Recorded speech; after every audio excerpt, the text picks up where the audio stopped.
ebele Sengaki, ils ont plaidé, balobi, ils avaient plusieurs questions, Yakotuna, na Diogo Mingedi, et kasi lelo tokopesa bino opportunité pour poser ma question à bino. Nathan tokofongo la téléphone, nous allons vous dire bon bana déjà kokoma yango ko préparer mais bon landa bien et ça les solo ya kitoko, je vous rassure que vous possédez là. Batunyo so bozo landa biso na YouTube. Soyez-en rassurés que les alliés d'émission Moko Kitoko organisée dans la direction il y a sport, il y a RTLFA, Azobeta Masolo, je connais le football congolais. Vous avez besoin de côté la biso, au Kotikaka na RTLFA Lufu TV na YouTube, au Kozabiso, image de ça moi évelé wana, kota au s'abonner et ko ça là bien. Merci beaucoup Tozo. Qu'il est directement et pas y a invité Nabiso. Bonsoir Diogo. Bonsoir Papa Serge. Na c'est le bisous pour bonne journée. Merci.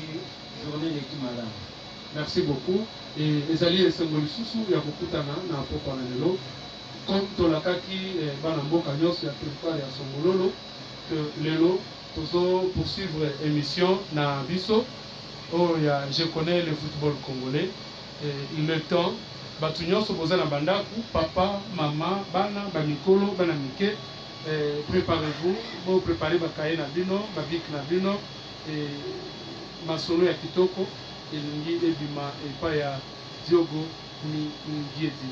En tout cas, tutikeli baloba, déjà introduction nanu, moi briefing nanu, comme ça, toye bandenge toko évoluer lelo.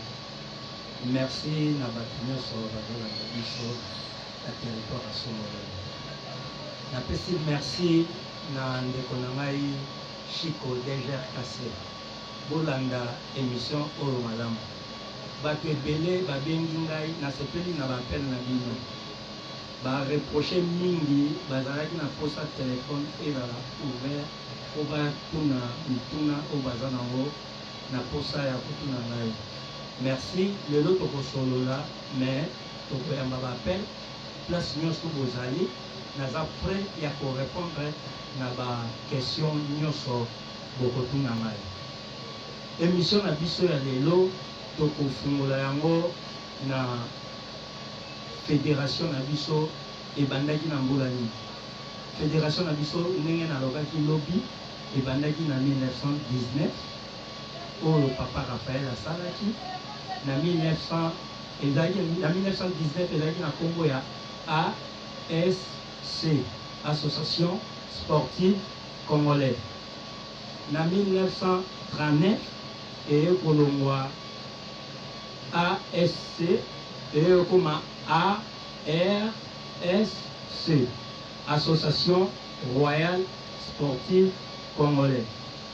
En 1947, le 12 décembre 1947, et Kolongwa ARSC, et Gokoma ARSCRU,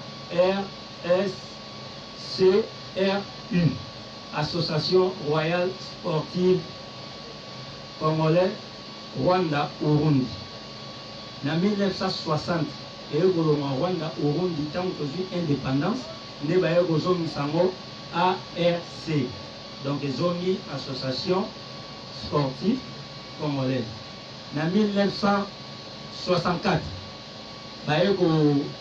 tikala uniquement pour le football et le moins la combo ya ASC et Gokoma FASCO, Fédération Association Sportive Congolaise. Le 21 octobre 1966, né et Gokoma na combo ya FECOFA. Mais etikala yila kanate na 1971 tango toke na tango Mobutu a changé kombo ya mboka ekolongwa FECOFA ekokoma FEZAFA, Fédération Zaïroise de Football Association. Nde tango musée Laurent Désiré Kabila ayaki kokota na 97 azongisi yango na kombo ya FECOFA. Donc fédération na biso et l'équipe ba étape na ba étape. Na kati ya fédération na biso moto abandaki comme président ezalaki papa Raphaël nde mutu ya mwindu ya liboso oyo akomaki président ezalaki bongo papa Kalala. Soki bozo se souvenir bien tozalaki na tournoi moko ezalaki kobetama basirngamaki yango challenge papa Kalala ye wana azalaki première président ya fédération noire. Tolongwe na FECOFA toye kokende na Katanga. Na Katanga association liboso esalamaki na 1924 ezalaki na kombo ya FAS Fédération Association Sportive. Na 1925 ekolongwa FAS ekokoma FASI Fédération Association Sportive Indigène. Na 1933 ekolongwa FASI ekokoma FRASI Fédération Royale Association Sportive Indigène. Tozongwe na Katanga toyekomata na Mbujimai oyo ezalaki na Lusambo ezalaki na kombo ya FIL Fédération Indigène de Lusambo. Moto asalaki yango ezalaki frère Donatien Biril na frère Grilev na frère Nabiso Biril. Donc bango nde moto bazalaki bakatholique basalaki na kati ya Kasai na Lusambo. Toke na Kananga kuna ezalaki na Lolwabo basalaki lisusu FIL na 1947 Fédération Indigène de Lolwabo. Toleki wana toye na Kisangani oyo na ntango wana ezalaki Stalerville asalaki FCCIS Fédération des cercles et de clubs indigènes de Stalerville. Na pesi motu de réponse oyo na ndeko abengaki biso lobi fiston alobaki aza na posa ayeba ba province mosusu ndenge evoluaki. Tozoleka mbala moko na kobeta lisolo tokobanda na DSMP. DSMP esalamaki Diogo pardon mwa moke tozonga na mwa moke apparemment na ndenge nayokeli déjà na ebandeli wana catholique to église catholique nde econtribue makasi na football na biso bango nde baza bacréateur principal ya football na biso ocontribue makasi kutu tolobi mokie. Donc bango nde motu basalaki nyonso na football congolais. Soko tali bastade nyonso eza partout na Congo. À part oyo l'état zotonga na tango mais nyonso oyo ezalaki na tango ya colon bato basalaki yango ezalaki catholique. Bastade wana nyonso bafédération wana nyonso bato bafungoli yango eza kaka bamissionnaire catholique. Donc football ebandi na catholique. Yango na oyebisa oke catholique nde aza père ya football congolais.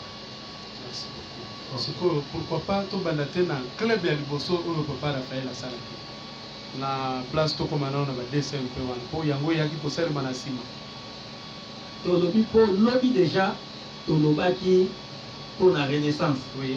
Tolobaki mwa moke mpo na vita. Oui. Yango nalingi tobanda na terrain. Tobandi na dering toke tozonga na biso na vita po dering akoki kotambola ye moko te sans que vita.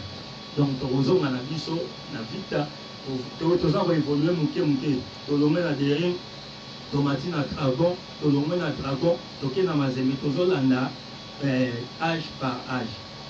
Merci beaucoup balandi nyonso bozolanda biso awa tolingi tokota siko na étape ya kobeta lisolo ya baclub na biso tozobanda na Daring Club Motema Pembe. Diogo, vous avez la parole. Daring Club Motema Pembe ebotamaki ndenge nalobaki lobi bajoueur oyo bazalaki non classé na kati ya Victoria Club nde base rebelaki bakei pa papa Raphaël bayebisi eke papa Raphaël biso kuna ezosimba te tolingi tosala nzela na biso papa Raphaël ebisi bango kaka sikoyo bokei na korépondre bino nde ayaki korépondre bango le 22 février 1936 asali Dering Faucon. Dering Faucon azalaki ndeke moko azalaka na zamba azala couleur ya kitoko boye yango bapesaki nkombo ya Dering Faucon. Na 1949 elongwe Dering Faucon eyo kokoma Imana. Pourquoi Imana? Bandeko bolandanga malamu soki bapapa na biso akala bazali à partir déjà ya baannée 30 et quelques baannée 40 Imana azali koyemba banga Deringe banga Imana banga Imana banga Deringe Imana matiti mabe. Donc Imana matiti mabe wana bazoyemba ngo bazana on a Dering Imana eza nini eza nzete moko ya kisi ya fétiche ezalaka epa bangala na mboka bangala sikoyo bazwaka nganga moko autaka kote ya likolo bazali kobenge Imana. Donc ye nde mutu azalaki kosalela Imana mati sikoyo soko oki na nzembo wana bazoba banga Dering. Donc banga Dering Faucon banga Imana. Donc soko obangi équipe obangi na nganga. Donc ezalaki bongo nde bayaki kokoma na difficulté de 1945 à 1949. Donc Imana ezalaki na mwa bese nde basage ya Imana bavandi basangani balobi ke tolongola nkombo ya Dering Faucon tota nkombo ya Imana mpona nzete wana. Et puis ntango batiaki nkombo ya Imana na 49-56 basalaka miracle. Donc vite apa gagné Imana ekomaki problème toleki wana na 1949. Na 1985 Dering aye kolongwa nkombo ya Imana nde akomi DSMP. Mpona nini akomami na nkombo wana? Na 1984 babetaki match moko Imana contre Dragon de Lweme. Kuna Imana kolaki 3-0. Retour ezalaki a na kati ya stade Iveme. Stade ezalaki vena plein. Na kati ya Dragon de Lweme azalaki na star moko na ntango wana azalaki somo ezalaki bongo Abedi Pele. Ntango Imana akendaki kuna babeti journaliste moko ya Congo ntango azongi azopesa ndenge match elekaki alobi baza na numéro 10 moko aza diable. Donc vite ayebaki ne numéro 10 yango te amona ye mpe te. Mais ntango bajoueur ya Dragon de Lweme babimi vite abanda koganga ntango amona numéro 10 wana. Donc aningisa stade numéro 10 wana ezalaki Abedi Pele. Aévoluaki bien akendaki mosika ntina bamarseille ntina poto. Donc abima mpe meilleur joueur ya Afrique. Nde na match wana Imana amenaki 1-0. Na match wana Imana azalaki komene 1-0 azwi penalty arate match ekomi na suka po esila. Donc Imana efali akendeka 2-0 mpona azala qualifié. Azwi penalty mosusu tout fait. Arbitre aboyi ntango arbitre aboyi ntango basiffle bien Imana poli 1-0 Imana aza disqualifié. Balanda arbitre babotola ye lokutu baboki ya loboko arbitre abokana. Donc basispandaka Imana wana président Imana ezalaka Manda Mobutu. Donc Manda Mobutu ye moko aparticipaka même na désordre wana nde basispandaka Imana balobi 2 ans akobeta Coupe d'Afrique te. Na même année Imana bini champion ya challenge Papa Kala oyo na mote koloba. Donc fala zonga na Afrique amoni ke lokola balongolaki bango nkombo wana lokola balongolaki bango basispandaki bango soki bake na nkombo wana CAF akorefuze bango nde bafandaki bavandi basage ya Imana. Place oyo kaka Papa Toro abimisa motu ezalaki bapapa Toro bapapa Tamba bapapa Mukonkolo bavandi pembeni bayokani ke non tolongola nkombo oyo ya Imana tota DSMP Dering Club Motema Pembe. Yango wana Papa Toro akomaki kotelema abiki ye moto aza fondateur ya Imana. Donc aza fondateur penza ya Imanate mais fondateur ya kombo ya DSMP. Voilà.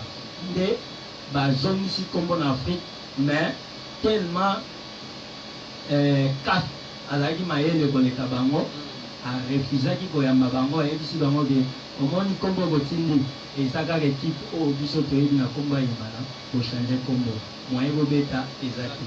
Donc na place nango moto akendaki Kalamu nde yango omonaka Papa Toro atelemelaka Imana neti likambo mosusu abiki ye fondateur nango. Donc azalaki fondateur ya kombo ya DSMP nde ete DSMP ti na 2016 le 16 juillet 2016 nde baye kotango bake na envoi ya société baye kozongisa yango Daring Club Motema Pembe Bar Imana. Donc actuellement Imana eza kombo officiel ya DSMP. Donc soko batanga yango Daring Club Motema Pembe Bar Imana. Donc yango wana histoire ya Imana ezalaki bongo. Soki tolongwe na Imana tokokota na Dragon. Dragon abotamaki en 1938. Dragon esalamaki ndenge esalamaki na nzela ya Papa Kalala oyo kaka challenge Papa Kalala premier président ya fédération. Esalamaki wapi? Sokoki babengaka Dragon Bayombe. Dragon esalamaki na Boma na colonie scolaire. Colonie scolaire ezalaki école moko eyebanaki tellement makasi eyebanaki penza makasi ezalaki na bato batanga kuna lokola papa na biso Kengo Wadondo badiangenda bakisolokele badialungana baprésident Kasavubu Jean-Claude Vwemba bakisombe. Donc etangisaki ezalaki mpena école moko ezalaki renommé bango ezalaki équipe moko ezalaki kaka na ntango ya classe. Donc soki baye congé équipe ekufi mais ntango bamoni équipe wana eza na elengi na 1938 baconsidéra yango babi te nde tozokende congé il faut tomema yango na Léopoldville. Nde Papa Kalala amemi équipe wana na Léopoldville. Akomi na Léopoldville po akota na ASC ezalaki problème. Papa Raphaël aboyaki la fédération na fait pas akota na fédération po asafilie na fédération.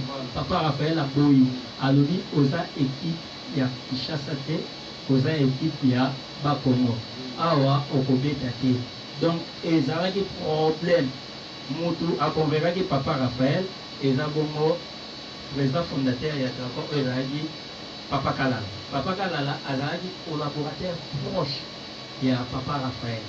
Nde atalisi désavantage na avantage bana bazalaki kuna me basengeli mpena kozonga na Kinshasa po baza deja bafinaliste classe esesili bazongi na Léopoldville. Donc kuna moye bazala lisusu eza te. Nde 2 ans après Papa Raphaël aye kondima kosafilie Dragon asafilie na ASC oyo ezalaki fédération ya Kinshasa. Toleki na Dragon toke na mama na likambo. Mama na likambo eza Mazembe. Babengi ngai même pas président Lufungula na kati ya Luanda alobi detele biso nanu Mazembe ebandaki ndenge nini. Mazembe aza grand club ya Congo. Mazembe ebandaki na kati ya école. Donc ntango na oyo bade Papa Raphaël ntango na oyo bacatholique. Donc catholique moto esalaki nyonso ebanda na kati ya institut Saint Boniface na Elisabethville. Ebanda bango bazalaki komipesa mingi na scout. Donc mingi na bango ezalaki préféré ezalaki scout. Nde baye komona bale na Katanga eza ekomi elengi. Nde mokonzi ya Saint Boniface a préféré asala équipe. Tango asala équipe bato basala équipe wana eza kaka bascouter po bango bazalaki pena bascouter. Nde basali équipe ya football. Tango basali équipe ya football balobi tokosurnomme yango kaka na kombo ya patron ya école na biso oyo ezalaki bongo Saint Georges. Donc kombo ya liboso ya Mazembe ezalaki Saint Georges. Bapeti basaffilié directement na première division na phase fédération association indigène. Kuna babetaki année ya liboso babimaki 3e. Donc lakisaki déjà compétence. Donc bola liboso babimaki 3e. Après 4 ans balongoli yango Saint Georges baye kopesa yango kombo ya Saint Paul. Saint Paul FC. Donc FC Saint Paul. Kombo ya mibale ya Mazembe ezalaki yango wana. Après quelques années plus tard baye kolongola yango bamindele base décidé balongwa batika équipe batiki yango na maboko ya ba-autochtone. Ba-autochtone ntango bazwi yango bapesi yango kombo Anglebert.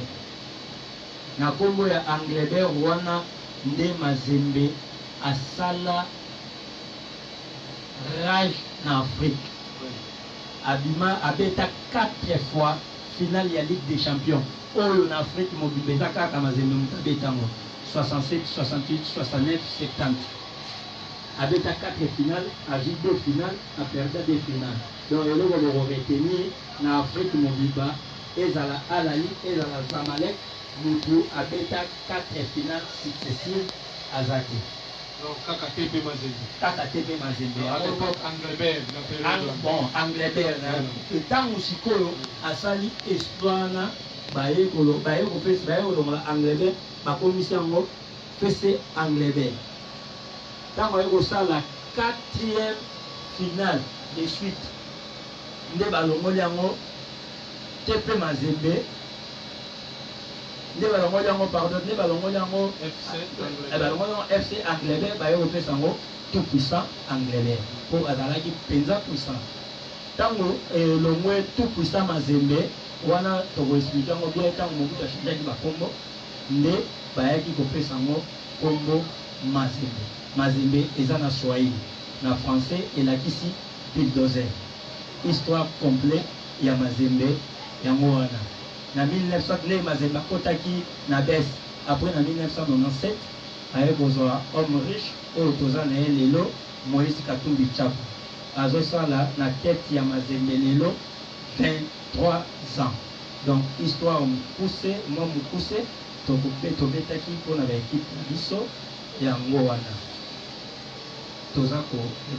Merci beaucoup. Le fait que tozo évolué bandeko bazobenga mingi mais molimbisi ta kobenga kozala tozosanga no na régie bapesa biso loyebo examen to mela mwa so imuke nde na nsima tokozongela bino mpona kocontinue émission na bino Je connais le football congolais. La régie.